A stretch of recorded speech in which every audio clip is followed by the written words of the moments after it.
मध्य जीवन एक ऐसा पड़ाव जिसे हम अक्सर एक ठहराव मान लेते हैं, है ना? हम मान लेते हैं कि बस अब जिंदगी सेट हो गई है। लेकिन जरा सोचिए, क्या हो अगर ये ठहराव दरअसल एक नई और शायद थोड़ी सी डरावनी आज़ादी की शुरुआत हो? तो आज के इस एक्सप्लेनर में हम मिरांडा जूली की बहुत ही चर्चित किताब ऑल फॉर्स के इन्हीं गहरे और उलझे हुए पन्नों को पलटने वाले हैं। और ये जो दिलचस्प सारांश आज हम देख रहे हैं ना, ये ज्ञान की यात्रा नाम के एक कमाल के ब्लॉग से लिया गया है, जो क्या करता है कि किताबों के गहरे दर्शन को और हमारी रोजमर्रा की समझ को बहुत ही आसान और सरल भाषा में हमारे सामने रख देता है। तो चलिए फिर बिना किसी देरी के इसी ज्ञान की यात्रा के नजरिए से ऑल फोर्स की इस बेहतरीन कहानी में उतरते हैं। देखिए, इस कहानी के बिल्कुल केंद्र में एक ऐसी महिला है जो अगर आप बाहर से देखें तो एक बहुत ही आम सी जिंदगी जी रही है, लेकिन भीतर ही भीतर वो एक बहुत बड़े बदलाव के मुहाने पर खड़ी है। असल में मिरांडा जूली का ये पूरा उपन्यास इस 45 वर्षीय महिला की कहानी है। होता क्या है कि वो अपनी नीरस सी रोजमर्रा की जिंदगी से थोड़ा विराम लेने के लिए महज एक छोटी सी हानि रहित यात्रा के लिए निकलती है। लेकिन ये सफर जल्द ही एक बहुत ही गहन, उससे अंदर तक हिला देने वाले और एक अस्तित्वगत परिवर्तन के दौर में बदल जाता है। और मजे की बात यह है कि ये किताब पारंपरिक अध्यायों में नहीं बटी है, बल्कि ये इंसानी भावनाओं के उतार चढ़ाव के साथ बिल्कुल स्वाभाविक रूप से बहती जाती है। चलिए शुरुआत करते हैं अध्याय 1 से, वह जीवन जो बहुत छोटा हो गया है। तो कहानी के इस पहले पड़ाव में हम एक ऐसा जीवन देखते हैं जो अपनी ही बनाई सीमाओं में ना बहुत छोटा सा हो गया है। हमारी जो नायिका है, जो कि एक कलाकार है, लेखिका है और एक माँ भी है, वो लॉस एंजल्स में अपने पति हैरिस और अपने बच्चे के साथ रहती है। बाहर से सब कुछ एकदम सुचारू है, लेकिन अंदर से पूरी तरह से नीरस। अलग अलग कमरे, वही रटी रटाई पूर्व निर्धारित रस्में, मतलब एक ऐसा शांत घर जिसके नीचे एक अजीब सा घुटन भरा ठहराव छिपा हुआ है। अब 45 साल की उम्र में रजोनिवृत्ति यानी मेनोपॉज के दौर से गुजरते हुए वो अपने शरीर में हो रहे हर एक बदलाव को बहुत गहराई से महसूस कर रही है। अजीब बात यह है कि वो एक ही समय में खुद को अदृश्य भी पाती है और साथ ही लगातार दूसरों की नज़रों के घेरे में भी महसूस करती है। उसकी रचनात्मकता जैसे पूरी तरह सूख चुकी है। उसे लगने लगा है जैसे वो अपनी ही जिंदगी में महज एक स्वयं का, एक कठपुतली का किरदार निभा रही हो। और फिर आता है कहानी में एक बड़ा मोड़। उसे महज एक वाक्य लिखने के लिए पूरे $20,000 का चेक मिलता है। अब ये पैसा उसके लिए सिर्फ पैसा नहीं, बल्कि एक तरह की आज़ादी का प्रतीक बन जाता है। वो अचानक से न्यूयॉर्क के लिए एक लंबी सड़क यात्रा पर जाने की घोषणा कर देती है। लेकिन सच बताऊं, वो कलात्मक नवीनीकरण के लिए नहीं जा रही है, बल्कि वो अपने उस रूप से छुटकारा पाना चाहती है जो वो अब तक बन चुकी है। अब आते हैं अध्याय 2 पर, वह रास्ता जो शुरू होने से पहले ही रुक जाता है। दिलचस्प बात यह है कि ये असल में वो रास्ता है जो शुरू होने से पहले ही रुक जाता है। जी हाँ, यात्रा शुरू किए हुए सिर्फ 20 मिनट ही हुए थे कि मुनरोविया में पेट्रोल भरवाते समय उसकी मुलाकात डेवी बाउट्रिस नाम के एक युवक से होती है। अब सोचिए, कार का शीशा साफ करने का वह एकदम साधारण सा पल अचानक से एक अजीब और अवर्णनीय कामुकता से भर जाता है। और फिर जब वो उसे एक रेस्तोरां में दोबारा देखती है ना, तो ये संयोग उसे किसी गहरे संकेत की तरह लगता है। वो क्या करती है, वो न्यूयॉर्क जाने के बजाय सीधा वापस मुड़ती है और एक्सेल्सियर मोटेल में एक कमरा ले लेती है।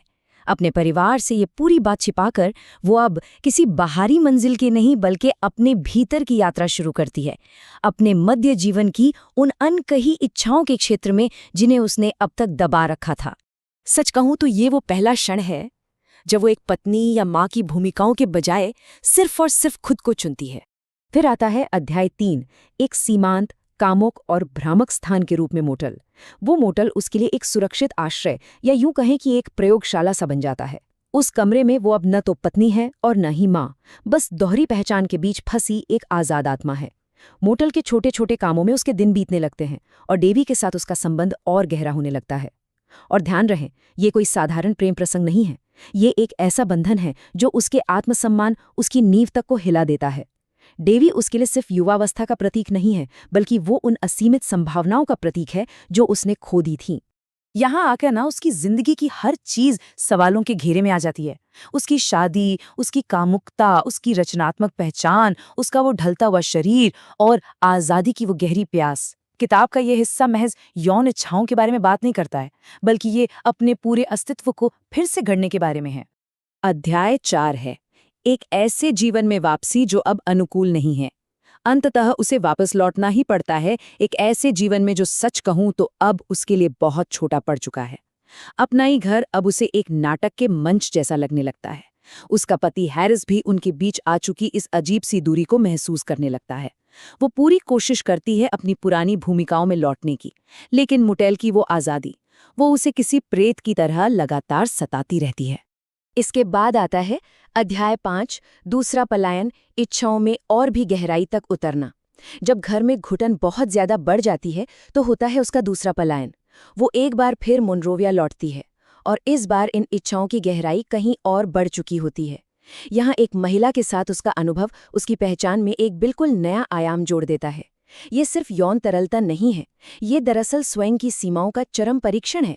सोचिए, 45 की उम्र में वो अपने शरीर को महज एक कैनवस की तरह इस्तेमाल कर रही है, खुद को फिर से खोजने के लिए। आगे बढ़ते हैं अध्याय 6 की तरफ, विवाह की पुनर्कल्पना, परित्याग नहीं। इसके बाद जब वो दोबारा घर लौटती है तो पति पत्नी के बीच एक बेहद परिपक्व फैसला लिया जाता है। अपनी शादी को खत्म करने के बजाय वे उसकी पुनर्कल्पना करते हैं। वे अपने रिश्ते को खुला रखने पर सहमत हो जाते हैं। और ये कोई फिल्मों वाला नाटकीय अलगाव नहीं है, बल्कि एक बहुत ही शांत और विचारशील बदलाव है, जहां प्यार तो आज भी है, बस उसका स्वरूप पूरी तरह से बदल चुका है। किताब का ये अध्याय हमें सच में ये सोचने पर मजबूर कर देता है कि लंबे समय का प्यार आखिर कितना लचीला हो सकता है, अपरंपरागत रिश्ते असल जिंदगी में कैसे काम कर सकते हैं, और सबसे बड़ी बात, अपनी ही शादी की कहानी को फिर से लिखने के लिए एक इंसान में कितने साहस की आवश्यकता होती है। और फिर आता है अंतिम अध्याय 7, एकीकरण, गतिमान आत्मा। उपन्यास का ये अंतिम भाग घटनाओं से कहीं ज्यादा चीजों को समेटने और एक गतिमान आत्मा पर केंद्रित है। यहाँ हमारी कथावाचक बहुत ही गहराई से विचार करने लगती है उन विरोधाभासों पर, जहाँ एक तरफ वृद्धावस्था है और दूसरी तरफ इच्छाएं जो एक साथ पनप रही हैं। वो मातृत्व की कोमलता और उसके लिए किए गए निरंतर समझौतों को तौलने लगती है। वो ये बात समझ जाती है कि कला का सृजन किसी दायित्व या जिम्मेदारी से नहीं, बल्कि सत्य से होना चाहिए। और सबसे अहम बात ये कि हमारी पहचान कोई एक रुका हुआ स्थिर बिंदु नहीं है, बल्कि ये तो हमेशा बदलने वाला एक रूप है। राजमार्ग पर शुरू हुई उसकी वो यात्रा, जो बाहर तो कभी पूरी नहीं हुई, वो दरअसल उसके आंतरिक परिदृश्य का एक बहुत बड़ा प्रतीक बन जाती है। मज़ेदार बात यह है कि वो किसी एक ठोस जवाब के साथ वापस नहीं लौटती, बल्कि इस अनिश्चितता में ही जीने की इच्छा के साथ उभरती है। इसलिए उपन्यास का अंत किसी पारंपरिक समापन के साथ नहीं, बल्कि एक खुलेपन के साथ होता है, अधूरा रहने और हमेशा गतिमान रहने की स्वतंत्रता के साथ। तो अगर हम इस पूरी कहानी के मुख्य विषयों को एक साथ समेटें ना, तो ये मध्य जीवन की जागृति, यौन तरलता, एक कलाकार की पहचान और सबसे बढ़कर घरेलू जीवन बनाम आज़ादी के बीच के उस तनाव का एक बहुत ही खूबसूरत और बारीक चित्रण है। ये किताब हमें दिखाती है कि कैसे एक महिला का खुद का शरीर ही उसके रूपांतरण का सबसे बड़ा स्थल बन सकता है। मैं तो यही कहूँगा कि मिरांडा जूली की ये किताब महज एक फिक्शन या मनगढ़ंत कहानी नहीं है, बल्कि ये उन सभी अनकहे सवालों का एक आईना है जो उम्र के एक खास पड़ाव पर जाने अनजाने हम सब के मन में कभी न कभी जरूर उठते हैं। ये कहानी हमें लगातार चुनौती देती है कि हम अपने ही बनाए हुए इन सुरक्षित दायरों से बाहर झांकें और खुद से पूछें कि क्या हम वाकई अपनी जिंदगी जी रहे हैं या फिर सिर्फ समाज की दी हुई एक तयशुदा भूमिका निभा रहे हैं। आज जो सारांश हमने देखा वो महज एक छोटी सी झलक है उस विशाल भावनात्मक उथल-पुथल की जो इस बेहतरीन किताब के पन्नों में गहराई से दर्ज है। तो चलिए आज के इस एक्सप्लेनर को हम एक बहुत ही गहरे सवाल के साथ खत्म करते हैं। खुद से पूछिएगा, क्या हम अपनी जिंदगी में सच में वो इंसान हैं जो हम वाकई बनना चाहते थे, या फिर हम महज उन उम्मीदों का बोझ ढो रहे हैं जो दूसरों ने हम पर डाल दी हैं? इस बारे में गहराई से सोचिएगा जरूर। और हाँ, अगर ये दुनिया आपको वो बनने से रोके जो आप सच में हैं, तो शायद वक्त आ गया है कि आप भी इस ब्लॉग के सबसे आखिरी विकल्प की तरह बुरे बर्ताव की शिकायत करें।